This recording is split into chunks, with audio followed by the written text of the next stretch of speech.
नमो Narayan friends. Bhagavat Gita के जो 10वें अध्याय तक हमने ज्ञान प्राप्त किया कि श्री कृष्ण जी अर्जुन जी को क्या ज्ञान दे रहे हैं।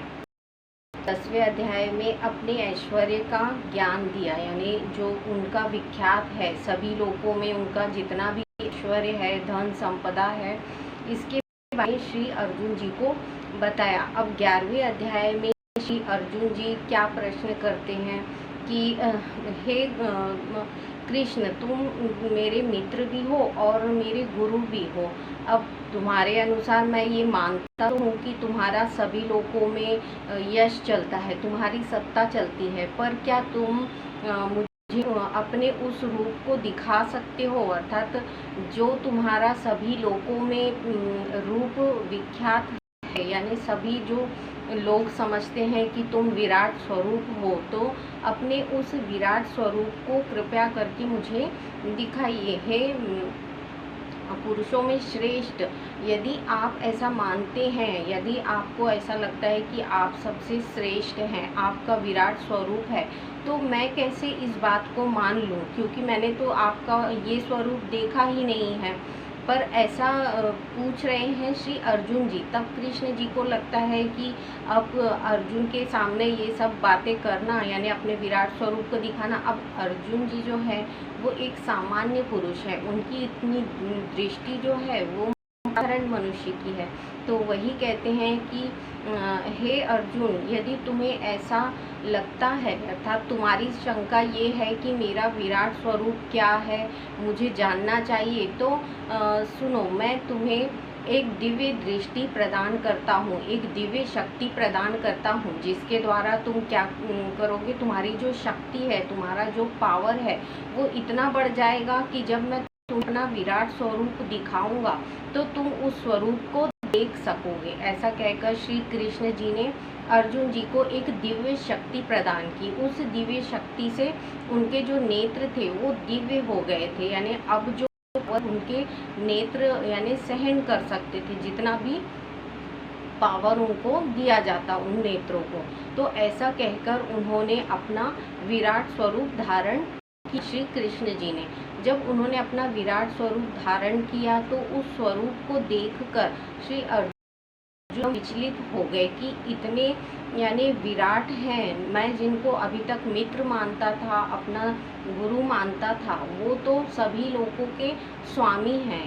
ऐसा कहकर उनकी जो दुविधा है वो और ज़्यादा बढ़ जाती है कि ये तो सभी लोगों के स्वामी हैं, यानी उनका जो रूप था वो उन्होंने रथ पर ही बैठ के श्री अर्जुन जी को दर्शन कराए थे। अब जितने भी वहाँ पर कुरुक्षेत्र में जो युद्ध करने वाले थे, उन सबको ये दृश्य नहीं दिख रहा था, पर ये जो दृश्य था वो श्री अर्जुन देख सक रहे थे, क्योंकि उन्हें दिव्य दृष्टि मिली थी। और वो भी ये सिर्फ रथ पर बैठे कृष्ण और अर्जुन के बीच जो भी वार्ताएं हो रही थी वो सिर्फ कृष्ण और अर्जुन जी को ही पता थी।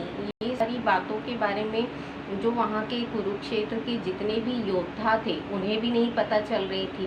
पर जो संजय जी थे, जो धृतराष्ट्र को सारी बात बता रहे थे अपने राजमहल में बैठ के, तो उन्हें भी ये सब दिख रहा था, अर्थात उनके विराट स्वरूप के दर्शन संजय जी ने भी किए थे। तो वही कह रहे हैं संजय जी बैठ के यहाँ धृतराष्ट्र से महल में कि अब जो है वो श्री कृष्ण ने अपना विराट स्वरूप दिखाया है, और वो विराट स्वरूप जो है वो इतना भयावह है कि उसको साधारण जन नहीं देख सकते, यानी साधारण व्यक्ति देख सकते। इसीलिए उन्होंने अर्जुन को दिव्य दृष्टि प्रदान की है, जिसके द्वारा श्री अर्जुन जो हैं उनके विराट स्वरूप के दर्शन कर रहे हैं।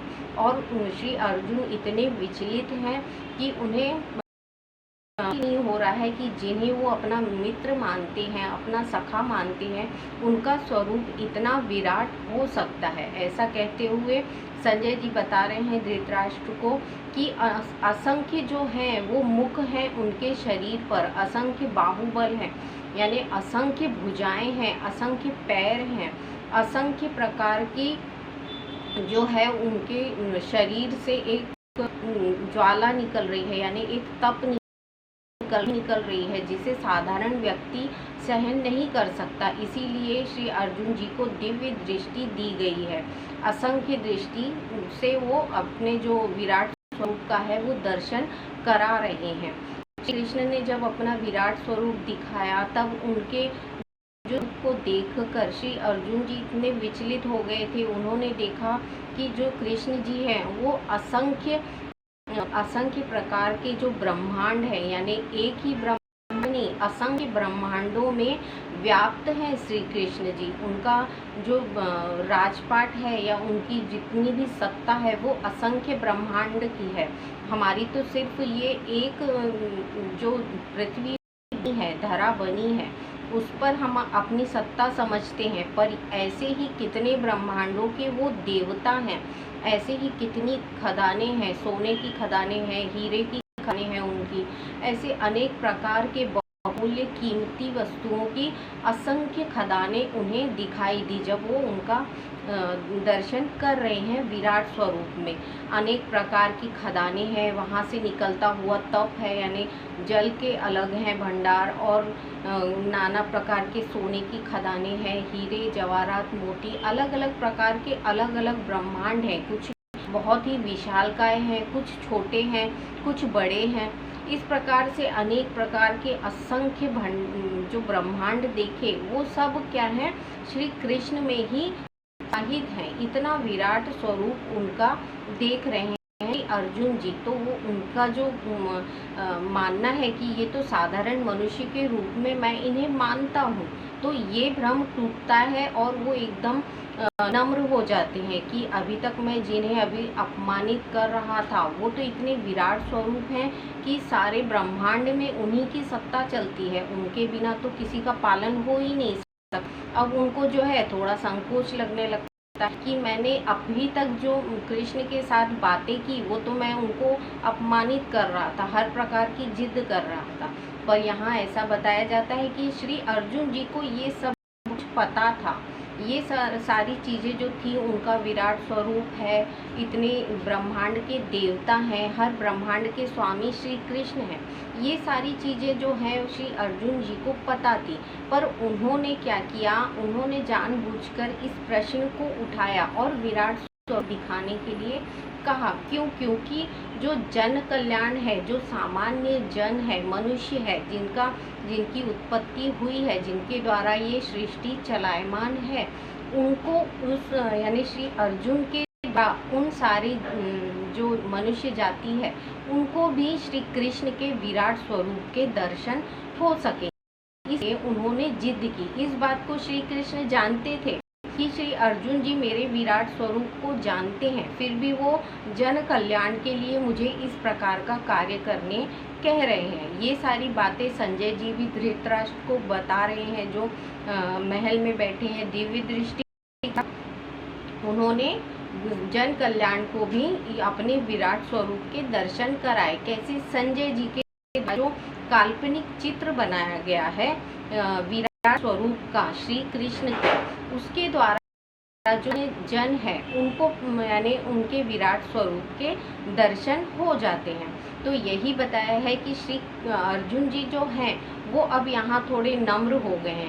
अब वो क्षमा याचना करते हैं श्री कृष्ण से कि अभी तक मैं जितनी भी जिद कर रहा था, आपसे सारे सवाल कर रहा था, उसके लिए मुझे क्षमा करिए। आप तो इतने विराट स्वरूप हैं, आपका तो सभी लोकों में सत्ता है, आप तो ब्रह्मांड के स्वामी हैं, फिर भी आप मेरे रथ को संभाले हुए, अर्थात मेरे मित्र तो हैं, फिर भी मेरा रथ चला रहे, यानी आप में कुछ भी यानी घमंड नहीं है कि मैं इतने ब्रह्मांडों का स्वामी हूँ, मैं क्यों किसी का रथ या मैं क्यों किसी से मित्रता करूं।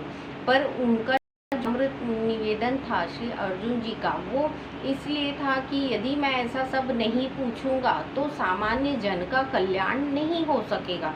ये सारे प्रश्न मैं इसलिए कर रहा हूँ ताकि सभी जो साधारण मनुष्य हैं उनको भी इन सारी चीज़ों के बारे में पता चले। तो ये जो भागवत गीता के सारे अध्याय हैं, ये जन के कल्याण के लिए जो शिक्षाएं दी गई हैं श्री अर्जुन जी को, तो श्री अर्जुन जी के माध्यम से जन कल्याण के लिए, सामान्य मनुष्यों के लिए ही दी गई है, ताकि ये जो जितनी भी शिक्षाएं जो प्राप्त हुई अर्जुन जी को, उसकी प्रख्याति क्या हो, सामान्य जन हो सके और कुछ शिक्षा प्राप्त हो सके। तो जो श्री कृष्ण हैं वो अब कहते हैं श्री अर्जुन जी से कि तुम तो मेरे मित्र हो, तुम इस बात का संकोच मत करो कि मैं प्रश्न किए या मैंने गुरु भाव को कायम नहीं रखा। मैं आज भी तुम्हारा मित्र हूँ, आज भी तुम्हारा गुरु हूँ, पर इस ब्रह्मांड का स्वामी भी मैं हूँ। जितने ब्रह्मांड तुमने देखे हैं, इन सारे ब्रह्मांडों को मैं ही चलायमान करता हूँ। मेरे द्वारा सृष्टि की उत्पत्ति संभव ही नहीं है, इसीलिए मैं अपने इस विराट स्वरूप को किसी को दिखाता नहीं। मैं ही जो सूर्य का तप है वो हूँ। यदि इन सूर्य के तप से धरती इतनी तप सकती है, तो तुम सोचो कि जो मैं असंख्य सूर्य का तप अपने शरीर में धारण करता हूँ, यदि मैं इसे सामान्य जन में उतारता हूँ या सामान्य जन तक पहुँचा देता हूँ, तो उनका कितना विनाश होगा। जो श्री कृष्ण है वही कहते हैं कि मैं सृष्टि को बनाता भी हूँ और मैं ही सृष्टि को बिगाड़ता भी हूँ। यानी मेरे इस विराट स्वरूप के द्वारा सृष्टि बनती और बिगड़ती रहती है, मनुष्यों की क्षति होती है और मनुष्य उत्पन्न भी होते हैं। सृष्टि चलायमान है क्योंकि मेरा जो विराट स्वरूप है वो इसे चलायमान रखता है। प्रकृति जो है वो चलायमान है क्योंकि मेरा ये विराट स्वरूप जो है वो हर ब्रह्मांड पे अपनी जो निरीक्षण है या केंद्र है वो मेरा विराट स्वरूप ही है। यही यानी सभी पर अपनी सत्ता स्थापित करके रखता है। और जो मेरा कृष्ण स्वरूप है वो प्रेम और भक्ति का स्वरूप है, वो प्रेम और भक्ति के द्वारा ही जाना जा सकता है। अब तुम इस विराट स्वरूप को देख रहे हो, मुझे महसूस कर रहे हो, तो तुम्हें पता चला कि मैं कितना दिव्य हूँ। अर्थात मेरे जो विराट स्वरूप है उसको समझो और जानो। तुम जब ये मान लेते हो कि मैं सभी लोगों का स्वामी हूँ, तो तुम्हारे जो संताप है वो दूर हो जाते हैं। तब श्री अर्जुन जी कहते हैं कि क्षमा करिए प्रभु, मुझे अब मेरे जो संशय थे वो बहुत कुछ समाप्त हो गए हैं। यानी अब यहाँ पे जो श्री अर्जुन जी के प्रश्न थे वो समाप्त हो रहे थे। उनका जो संशय था, अभी जो भटकन थी उनके दिमाग में चल रही, वो अब यहाँ पे समाप्त होने लगा।